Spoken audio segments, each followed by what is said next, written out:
इस वीडियो में हम करेंगे crashing of networks in CPM. यहाँ पे हम क्रैशिंग के लिए एक न्यूमेरिकल करेंगे और पूरा कॉन्सेप्ट इसको हम अच्छे से समझेंगे। ठीक है, सबसे पहले तो ये न्यूमेरिकल है हमारे पास। The network of small construction project awarded to a contractor is shown in the following figure. ये नेटवर्क शो करा गया। Normal duration, crash duration, normal cost, crash cost of all the activities are shown in the table। ये table भी इसी के साथ given है जिसमें normal duration, crash duration, normal cost और क्रैश कॉस्ट ये तीनों चारों चीजें दी हुई हैं। ठीक है, फिर उसके बाद क्वेश्चन में क्या है कि the indirect cost incurred by the contractor is Indian rupees 5000 per day. यहाँ पे प्रोजेक्ट जो होगा उसकी इनडायरेक्ट कॉस्ट ये गिवन है। ठीक है, तो मतलब हमारा जो प्रोजेक्ट है उसकी टोटल कॉस्ट क्या होती है, वो हो जाती है indirect cost plus direct cost. Direct cost हम निकालेंगे और यहाँ पे इनडायरेक्ट कॉस्ट डायरेक्टली गिवन है। ठीक है, तो यहाँ पे हम देख सकते हैं आगे क्वेश्चन और भी है। If the project is targeted for completion in 16 days, अगर प्रोजेक्ट को हमें 16 डेज में खत्म करना है तो total cost to be incurred by the contractor would be, total cost क्या आएगी, जो कि हो जाएगी हमारी indirect cost plus direct cost. ये हमारी क्या आने वाली है, ये क्वेश्चन में हमें पूछा गया। यहाँ पे आपको डायरेक्ट कॉस्ट में कैसे मिलेगी, डायरेक्ट कॉस्ट जो होगी ये जो है हमने लिखी है टोटल कॉस्ट में एक इनडायरेक्ट कॉस्ट आएगी, एक डायरेक्ट कॉस्ट आएगी। इनडायरेक्ट कॉस्ट हमें क्वेश्चन में गिवन है। ठीक है, और डायरेक्ट कॉस्ट क्या हो जाएगी, इनडायरेक्ट कॉस्ट जो है हमारी यहाँ पे 5000 पर डे दी हुई है। ठीक है, तो डायरेक्ट कॉस्ट क्या हो जाएगी हमारी, डायरेक्ट कॉस्ट हो जाएगी ये जो नॉर्मल कॉस्ट है ना, जितनी भी ये नॉर्मल कॉस्ट है हर एक एक्टिविटी की, इसका हम सम करेंगे तो हमें डायरेक्ट कॉस्ट मिलेगी। यानी कि ये 15,000 plus 6,000 plus 8,000 plus 7,000 plus 6,000 plus 4,000 plus 20,000, इन सब चीजों को जब हम सम करेंगे तो हमें डायरेक्ट कॉस्ट मिलेगी, जो कि यहाँ से सम करने के बाद आएगी 66,000। दो स्टेप्स आपको, ये जब भी इस तरीके का क्वेश्चन दिखता है दो स्टेप्स आपको हमेशा करके रख लेनी है। सबसे पहले तो आपको क्रिटिकल पाथ निकालना है और दूसरा स्टेप हो जाएगा हमारा कॉस्ट लूप का। ठीक है, तो सबसे पहले क्रिटिकल पाथ कैसे निकालना है इसके लिए मैंने वीडियो सेपरेटली बना रखी है। इजीएस्ट मेथड क्या होगा कि हम यहाँ पे जितनी भी हमारे पास पाथ दिख रही है उन सब की ड्यूरेशंस लिख दें। ठीक है, जैसे हमारे पास यहाँ पे एक्टिविटीज दी हुई है ना, P to Q, Q to U, U to V एक पाथ हो सकता है। ठीक है, ये एक पाथ होगा। दूसरा पाथ हो जाएगा हमारे पास P to S, S to V। ठीक है, ये एक पाथ हो जाएगा। और तीसरा पाथ हो जाएगा P to R, R to T और T टू V, ये एक पाथ हो जाएगा। ठीक है, ये तीन पाथ हो जाएंगे और इनकी ड्यूरेशंस हम लिख लेंगे। ठीक है, यहाँ पे आ जाएगा 6 प्लस 5 11, 6 प्लस 5 प्लस 2 प्लस 4। ठीक है, 11 प्लस 2 हो जाएगा 13, 13 प्लस 4 यानी कि 17 ही आ गया। फिर उसके बाद है 6 प्लस 6 प्लस 4, 6 प्लस 6 12 प्लस 4 कितना आ गया 16। PRTV ये जो बात है इसमें है 6 plus 5 plus 3 plus 4, 6 plus 5 plus 3 plus 4, ये हमारे पास आ जाएगा 11 प्लस 3 14, 14 प्लस 4 18। तो हमारा क्रिटिकल पाथ कौन सा हो गया, ये वाला जिसका लॉन्गेस्ट ड्यूरेशन है। ठीक है, लॉन्गेस्ट ड्यूरेशन वाला पाथ जो होता है, यहाँ पे मैं लिख देती हूँ लॉन्गेस्ट ड्यूरेशन वाला पाथ जो होता है वो हमारा हो जाता है क्रिटिकल पाथ। ठीक है, तो ये हमारा हो जाएगा क्रिटिकल पाथ। ठीक है, ये आ गया हमारा क्रिटिकल पाथ, मैंने इसको यहाँ पे हाईलाइट करके दिखा दिया। अब हमारे पास जो क्रिटिकल पाथ आया है, क्रिटिकल पाथ की ड्यूरेशन हमारे पास 18 आ रही है। 18 डेज अगर हमारी क्रिटिकल पाथ की ड्यूरेशन है तो इनडायरेक्ट कॉस्ट क्या हो जाएगी हमारी, इनडायरेक्ट कॉस्ट हो जाएगी 18 इंटू 5000, जो कि हमें शुरुआत में दिया है ना 5000 पर डे हमारी इनडायरेक्ट कॉस्ट होनी चाहिए, 5000 पर डे। तो इसको हम मल्टीप्लाई कर देंगे 18 से तो हमारी टोटल इनडायरेक्ट कॉस्ट आ जाएगी। ठीक है, उसके बाद क्रैशिंग के बाद ये डायरेक्ट जो कॉस्ट वगैरह है ये रिड्यूस होगी, पर हमें पहले जो है पूरी की पूरी जो क्रिटिकल पाथ है उसके अकॉर्डिंग इनडायरेक्ट कॉस्ट नोट करके रख लेनी है। तो इनडायरेक्ट कॉस्ट हमारी आ जाएगी यहाँ पे 90,000, ये हमारी इनडायरेक्ट कॉस्ट हो जाएगी। और हमने डायरेक्ट कॉस्ट निकाली थी 66,000। ठीक है, तो मतलब कि हमारी टोटल कॉस्ट क्या हो जाएगी, ये हो जाएगी हमारे पास 66,000 प्लस 90,000। अभी तक जो टोटल प्रोजेक्ट कॉस्ट आएगी यहाँ पे ये आ जाएगी विदाउट क्रैशिंग, ये आएगी हमारे पास 156,000, यानी कि 1,56,000 हमारी टोटल कॉस्ट आ जाएगी, ये अभी तक विदाउट क्रैशिंग। सेकेंड स्टेप आ जाता है कॉस्ट स्लोप का। अब कॉस्ट स्लोप हम निकालते हैं, जो कि हम क्या करेंगे, इसी के साथ यहाँ पे मैं टेबल के साथ ही यहाँ एक और कॉलम बना के यहीं पे निकाल दूंगी कॉस्ट स्लोप।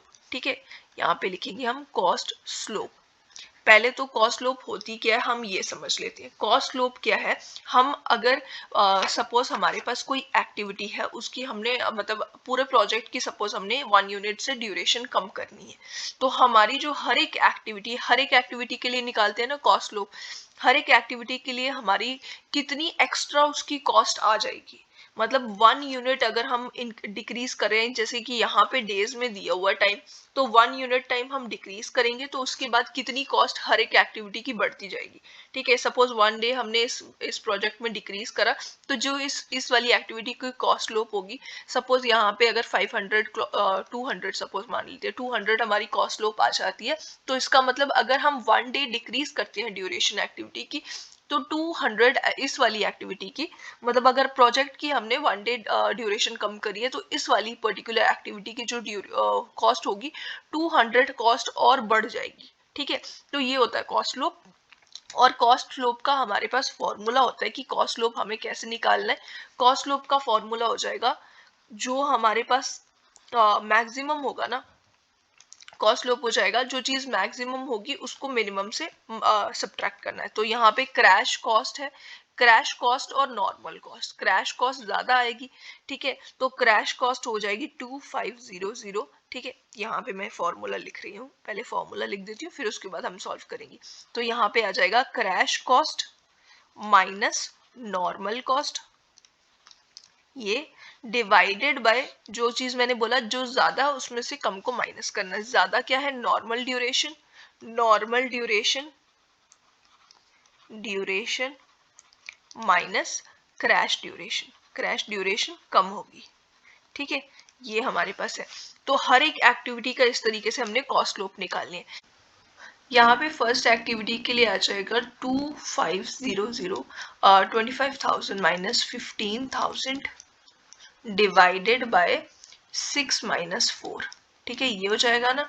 यहाँ पे आ जाएगा 10,000 डिवाइडेड बाय 2, यानी कि 5,000 यहाँ पे आ जाएगी हमारी क्रैश कॉस्ट स्लोप। ठीक है, ये आ जाएगा। फिर उसके बाद 12,000 माइनस 6,000 डिवाइडेड बाय 5 माइनस 2 यानी कि 3, तो मतलब 6,000 डिवाइडेड बाय 3 हो जाएगा 2,000। ठीक है, अब आप डायरेक्टली इसको इस तरीके से जल्दी जल्दी करके लिख सकते हो। ठीक है, तो यहाँ पे आ जाएगा 9500 माइनस 8000, ये हो जाएगा हमारे पास 1500 डिवाइडेड बाय 2, ये आ जाएगा 750। ठीक है, सिमिलर वे में हम ऐसे लिख सकते हैं 3000 यहाँ से आ जाएगा डिवाइडेड बाय यहाँ पे 3 आ गया, यानी कि 1000 हो गया। ठीक है, और फिर उसके बाद यहाँ पे 3000 आ जाएगा, 9000 माइनस 6000, 3000 डिवाइडेड बाय 1 यानी कि यहाँ पे 3000 ही आ जाएगा। 2000 डिवाइडेड बाय 1 यानी कि 2000 आ गया। यहाँ से सब्ट्रैक्ट करने पे आया 8000, 8000 डिवाइडेड बाय 2 यानी कि 4000 आ गया। ठीक है, इस तरीके से आप कॉस्ट स्लोप निकाल सकते हो इस फॉर्मूला की हेल्प से। ये हमने सबकी कॉस्ट स्लोप निकाल दी। अब हमें कॉस्ट स्लोप मिल चुकी है, अब हम क्या करेंगे, कॉस्ट स्लोप भी मिल गई है, ड्यूरेशन भी मिल गई है, अब हम क्या करेंगे, क्रिटिकल पाथ को हाईलाइट करते हुए एक नेटवर्क बनाएंगे। ठीक है, तो हम नेटवर्क किस तरीके से बनाएंगे, यहाँ पे आप देख सकते हो, यहाँ पे हमारे पास ये है क्रिटिकल पाथ। ठीक है, ये हमारा हो जाएगा क्रिटिकल पाथ, ये मैं बना देती हूँ इवेंट्स जो हमें यहाँ पे शो करे हुए। ठीक है, ये सारे इवेंट्स है, ये आ जाएगा P R T और V, ये हमारा है ना क्रिटिकल पाथ। और जो बाकी हमारे पास पाथ है, ये जो है यहाँ पे हम पहले टाइम्स लिख देते हैं, ड्यूरेशन जो है 6, 5, 3 और 4। ठीक है, और जो हमारे पास नेक्स्ट जो है यहाँ पे Q जो है, ये वाला बना देती हूँ मैं यहाँ पे Q, और Q की ड्यूरेशन आप देख सकते हो 5 है, और यहाँ पे R की ड्यूरेशन भी 5 है। तो हम यहाँ पे इसके पास में ही इस तरीके से इसको कनेक्ट कर देंगे। फिर उसके बाद हमारे पास है u जिसकी ड्यूरेशन 2 है, जो कि यहाँ पे पहले ही कहीं एंड हो जाएगा। ठीक है, इस तरीके से हमें इसको ड्रॉ करना है इस नेटवर्क को। ठीक है, तो यहाँ पे 2 और q की ड्यूरेशन है 5। फिर उसके बाद हमारे पास जो दूसरा पाथ है वो भी हम ड्रॉ करेंगे। यहाँ पे s जो है इसकी ड्यूरेशन 6 है, तो हम r से थोड़ा सा आगे इसको रखेंगे और t के हाफ में ही एंड कर देंगे। ये हो जाएगा s और ये 6। ठीक है, ये इस तरीके से डॉटेड से हमें शो कर देना है यहाँ पे। तो ये इस तरीके से आपने नेटवर्क बना लेना है। ठीक है, आप चाहो तो यहाँ पे अब क्या कर सकते हो, ये नेटवर्क बनाने के बाद यहाँ पे ही इस जो नेटवर्क में ही यहाँ पे ये टाइम है, इसकी ये ड्यूरेशन है। ठीक है, लेकिन ये है नॉर्मल ड्यूरेशंस और यहाँ पे क्रैश ड्यूरेशंस भी दी हुई है इन एक्टिविटीज की। तो आप साथ में ही इस नॉर्मल ड्यूरेशन के साथ में यहाँ पे क्रैश ड्यूरेशन ब्रैकेट में लिख सकते हो, ताकि आपके लिए और थोड़ा अगला स्टेप जो होगा ना, नेक्स्ट स्टेप, वो आपके लिए इजी हो जाएगा अगर यहाँ पे आप क्रैश ड्यूरेशंस लिखते हो। ठीक है, तो 6 वाले के लिए p के लिए क्रैश ड्यूरेशन क्या है, 4 है और q के लिए 2 है। ठीक है, तो p के लिए यहाँ पे 4 है और q के लिए 2 है क्रैश ड्यूरेशन। फिर उसके बाद r के लिए 3 है और s के लिए भी 3 है। r के लिए 3 है और s के लिए भी 3 है। फिर उसके बाद हमारे पास है नेक्स्ट t, इसके लिए 2 है और u के लिए 1 है और v के लिए भी 2 है। t के लिए 2 है, u के लिए 1 है और v के लिए भी 2 है। यही हमारी आगे क्रैश ड्यूरेशंस जो कि हमने लिख दी। इसके साथ साथ हर एक एक्टिविटी का जो हमने कॉस्ट लोब लिखा था ना, वो निकाला था ना, वो भी हम यहाँ पे लिख देंगे। ठीक है, वो भी हम लिख देंगे तो और ज़्यादा इजी हो जाएगा, हमें नेटवर्क को समझने में आसानी हो जाएगी, मतलब इजीली हम सॉल्व कर पाएंगे आगे की चीज़ें। यहाँ पे आ जाएगा 5000 p के लिए और q के लिए 2000। यहाँ पे आ जाएगा ये 5000 और q के लिए 2000। ठीक है, q के लिए यहाँ पे आ जाएगा 2000। फिर उसके बाद हमारे पास r है, r के लिए 750 और s के लिए 1000। 750 और s के लिए 1000। ठीक है, फिर उसके बाद हमारे पास है नेक्स्ट t जो है 3000, u 2000। t 3000, u 2000। फिर उसके बाद v जो है v के लिए 4000। ठीक है, तो ये हमारी कॉस्ट लोब भी हमने लिख दी है। ठीक है, तो यहाँ पे अब हमें क्या करना है, अब हमें क्या करना है, क्रैशिंग स्टार्ट करनी है। क्रैशिंग कैसे करनी है, जो हमारे पास क्रिटिकल पाथ है ना, पहले तो यहाँ पे क्रिटिकल पाथ की जो ड्यूरेशन थी यहाँ पे 18 था, 18 डेज थी हमारी क्रिटिकल पाथ की ड्यूरेशन। इस वाले पाथ की ड्यूरेशन भी मैं नोट डाउन कर लेती हूँ।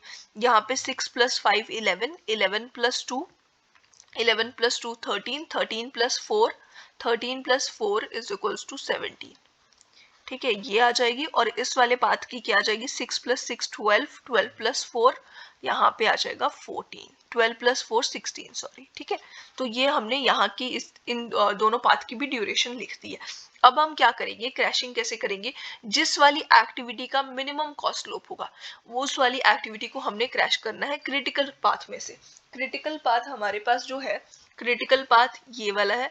ठीक है, तो ये इसमें से जो मिनिमम हमें कॉस्ट लोप दिख रही है, यही वाली दिख रही है, तो इसको हमने क्रैश करना है। ठीक है, सबसे पहले हम इसको 18 डेज हमारे पास क्रिटिकल पाथ के दिए हुए हैं और बाकी सब पाथ के एक के 17 दिए, एक के 16 दिए।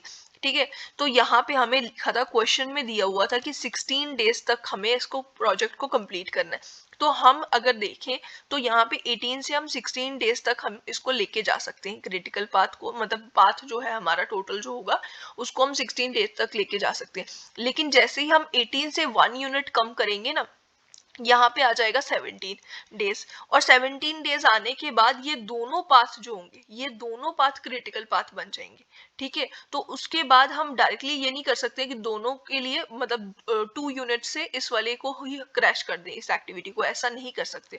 तो हम फर्स्ट क्रैशिंग जब हम करेंगे, फर्स्ट क्रैशिंग के टाइम पे हमने आर एक्टिविटी को क्रैश करना है, क्रैश बाय 1 यूनिट, मतलब कि 1 डे इसका हमने रिड्यूस कर देना है क्रिटिकल पाथ में से। आर को क्रैश करने के बाद हमारी जो प्रोजेक्ट कॉस्ट आएगी ना, टोटल डायरेक्ट जो टोटल कॉस्ट थी हमारी प्रोजेक्ट की, वो कितनी थी हमारी 1,56,000 थी ना हमारी टोटल प्रोजेक्ट की कॉस्ट। अब हमने आर को क्रैश करा है तो हमारी कॉस्ट क्या आ जाएगी, अब यहाँ पे मैं कॉस्ट लिखूंगी, कॉस्ट इज इक्वल्स टू, ये हमारी टोटल कॉस्ट थी, ठीक है, इसमें से हम माइनस करेंगे जो पहले तो डायरेक्ट कॉस्ट जो हमारी ऐड हो रही है वो हम ऐड कर देते हैं। इस प्रोजेक्ट इस वाली एक्टिविटी को क्रैश करने से हमारे 750 यूनिट्स जो होगी वो ऐड हो जाएंगी, ठीक है। और फिर उसके बाद इनडायरेक्ट कॉस्ट जो हमारी सब्ट्रैक्ट होगी, इनडायरेक्ट कॉस्ट क्या थी हमारी 18 डेज के साथ जो इनडायरेक्ट, हर एक डे के साथ जो इनडायरेक्ट कॉस्ट आ रही थी वो थी 18 इंटू 5000, मतलब 5000 हर एक डे से बढ़ रहा था, लेकिन हमने एक डे कम कर दिया है, इसलिए हमारा इसमें से 18 इंटू 5000 जो था 90,000, इसमें से हमने एक डे कम कर दिया तो हमारा 5000 इसमें से रिड्यूस भी तो होगा, ठीक है। तो मतलब कि हमारा जो अभी टोटल ड्यूरेशन है वो 17 डेज हो चुकी है, तो उसके लिए हमारी जो इनडायरेक्ट कॉस्ट है वो 5000 कम हो जाएगी और डायरेक्ट कॉस्ट 750 बढ़ जाएगी, तो हमारे लिए फायदे वाली बात है। इसीलिए यहाँ से हमारी वैल्यू क्या आ जाएगी, ये आ जाएगा हमारे पास 1,51,750, ठीक है, ये हमारी आ जाएगी डायरेक्ट कॉस्ट। अब ये हमारी डायरेक्ट कॉस्ट नहीं, ये हमारी टोटल प्रोजेक्ट कॉस्ट हो जाएगी, ठीक है, ये आ गई हमारी project cost after crashing first activity को हमने क्रैश करा। अब हमारी टोटल जो प्रोजेक्ट की ड्यूरेशन है वो 17 डेज हो चुकी है और हमारे पास दो क्रिटिकल पाथ आ चुके हैं, एक तो ये वाला एक क्रिटिकल पाथ और एक ये क्रिटिकल पाथ, दो क्रिटिकल पाथ हो चुके हैं क्योंकि दोनों की लॉन्गेस्ट ड्यूरेशन है, तो ये दोनों ही क्रिटिकल पाथ हो चुके हैं। तो अब हम क्या करेंगे, अब हम नेक्स्ट स्टेप में क्या करेंगे कि यही जो नेटवर्क है ना जो हमने बनाया है, ये हमारा स्टेप हो जाएगा 4, ठीक है। यहाँ पे जो ये नेटवर्क हमने बनाया है, इसी नेटवर्क को हम फिर से ड्रॉ करेंगे और दोनों जो पाथ है उनको क्रिटिकल पाथ शो करेंगे, ठीक है। तो हमारे पास पहले था पी आर और टी, ठीक है, पी आर टी और वी, ठीक है, ये हमारे पास थे ना यहाँ पे जो क्रिटिकल पाथ था पी आर टी वी, ठीक है। तो यहाँ पे पी आर टी और वी ये हमारा क्रिटिकल पाथ हो गया, ये इस तरीके से हमने शो करा हुआ है। और जो हमारे पास दूसरा अब क्रिटिकल पाथ आया है क्यू यू, और यहाँ पे सबसे पहले तो हम ड्यूरेशन भी लिख देते हैं, पी की 6 यूनिट्स है, ठीक है, आर की 5 यूनिट्स थी, लेकिन अब हमने 1 डे से इसको कम कर दिया तो यहाँ पे 4 आएगी, ठीक है, तो ये आ जाएगी 4 यूनिट्स। और टी हमारे पास है 3 यूनिट्स और 4 यूनिट्स वी है, ठीक है। तो यहाँ पे ये 3 यूनिट्स और 4 यूनिट्स वी है ना। तो यहाँ पे फिर उसके बाद आ जाएगा Q और U। Q जो है, Q हमारे पास यहाँ से स्टार्ट होगा, Q जो है ये 5 इसकी है ड्यूरेशन, अब Q की ड्यूरेशन 5 है तो ये 4 से थोड़ा सा आगे जाएगा, ये आ जाएगा Q और ये 5 ड्यूरेशन इसकी, ठीक है। फिर उसके बाद हमारे पास है U जिसकी ड्यूरेशन है 2, U जो है इसकी ड्यूरेशन है 2, ठीक है, और जो यहाँ पे आके मीट कर जाएगा। अब इसको मैंने पूरे को सॉलिड लाइन से शो करा है क्योंकि ये भी क्रिटिकल पाथ बन चुका है और यहाँ पे 4 + 3 7 होता है, 5 + 2 भी 7 होता है, तो ये पूरी की पूरी हमारी क्रिटिकल पाथ की दोनों ही पाथ बन चुके हैं। दूसरा वाला पाथ जैसा था वैसा का वैसे ही रहेगा, ठीक है। यहाँ पे दूसरे वाले में था यहाँ पे S जो कि 6 यूनिट है, ठीक है, S 6 यूनिट है तो यहाँ तक आएगा, ये आ गया S और ये 6 यूनिट, ठीक है। फिर उसके बाद इसको हम इस तरीके से डॉटेड ही शो करेंगे, ठीक है। तो ये हमारा न्यू जो है नेटवर्क बन चुका है। अब यहाँ पे एक और चीज देखनी है कि हमारे पास क्या क्या कितने तक हम इसको क्रैश कर सकते हैं, 5 से हम 6 तक कर सकते हैं, 6 से 4 तक कर सकते हैं, ये सब भी नोट कर लेते हैं। यहाँ पे 6 से हम 4 ड्यूरेशन तक इसको लेके जा सकते हैं, इस वाली एक्टिविटी को, इस वाली क्यू एक्टिविटी को 5 से हम 2 तक लेके जा सकते हैं, हाँ 5 से 2 तक लेके जा सकते हैं इसको। और फिर उसके बाद यू एक्टिविटी जो है इसको 2 डे से 1 डे तक लेके जा सकते हैं, ठीक है, यहाँ पे आ जाएगा 1। फिर 4 से हम इसको आर एक्टिविटी को लेके जा सकते हैं 4 से 3 डेज तक, ठीक है, इसकी 3 डेज तक की लिमिट है क्रैश ड्यूरेशन जो है। और यहाँ पे टी जो है इसका 3 से 2 तक लेके जा सकते हैं हम इसको। और फिर उसके बाद वी जो है, वी में हम 4 से 2 तक लेके जा सकते हैं, ठीक है। और फिर उसके बाद एस जो है इसके लिए 6 से हम 3 तक लेके जा सकते हैं। ठीक है, अब हमारे पास दो क्रिटिकल पाथ है, इसका भी 17 ड्यूरेशन है, इसका भी, और हमारे पास ये वाला जो है ना, ये वाला पाथ, इसका 16 है ऑलरेडी, हम इसको कम नहीं कर सकते क्योंकि हमें 16 डेज तक लेके जाना है सिर्फ प्रोजेक्ट को। तो दोनों ही क्रिटिकल पाथ है ना, दोनों में से एक एक एक्टिविटी को हम क्रैश करेंगे, तभी हमारी एक डे की ड्यूरेशन जो होगी वो कम हो जाएगी, है ना। तो यहाँ पे हम कौन सी एक्टिविटी को क्रैश करेंगे वो डिपेंड करता है फिर से कॉस्ट लूप पे, कि कौन सा कॉस्ट लूप कम है। यहाँ पे हम देख सकते हैं इस वाले पाथ में हमें पता है कि 750 का कॉस्ट लूप कम है, ठीक है, तो हमें इसमें से तो आर को ही फिर से क्रैश करना होगा, ठीक है। और जो दूसरा पाथ है, यहाँ पे हम देख सकते हैं कि जो एक्स्ट्रा यहाँ पे है, एक तो ये 5000 है, यहाँ पे 2000 है, ये भी 2000 है, और ये 4000 है। मतलब इन दोनों एक्टिविटीज में से किसी भी एक एक्टिविटी को हम क्रैश करेंगे तो 2000 कॉस्ट हमारी आएगी। तो मतलब हम क्यू को भी क्रैश कर सकते हैं, यू को भी क्रैश कर सकते हैं, ठीक है। और यू के लिए भी 1 डे हम रिड्यूस कर सकते हैं यहाँ पे, और जो क्यू है उसके लिए 2 डेज रिड्यूस कर सकते हैं। तो इसको हम यहाँ पे 5 है ना ये, तो इसको हम 3 डेज रिड्यूस कर सकते हैं। तो मतलब हम क्यू को करेंगे क्योंकि इसके ये जो यू एक्टिविटी है इसको हम करेंगे, इसके लिए सिर्फ हमारे पास एक्स्ट्रा 1 डे है, और इसके लिए हमारे पास हम कितना डे से इसको रिड्यूस कर सकते हैं, 3 डेज और कम कर सकते हैं, ठीक है। तो हम क्यू को ही करेंगे। यहाँ पे जो क्यू है, हमने सेकेंड क्रैशिंग करनी है, सेकेंड क्रैशिंग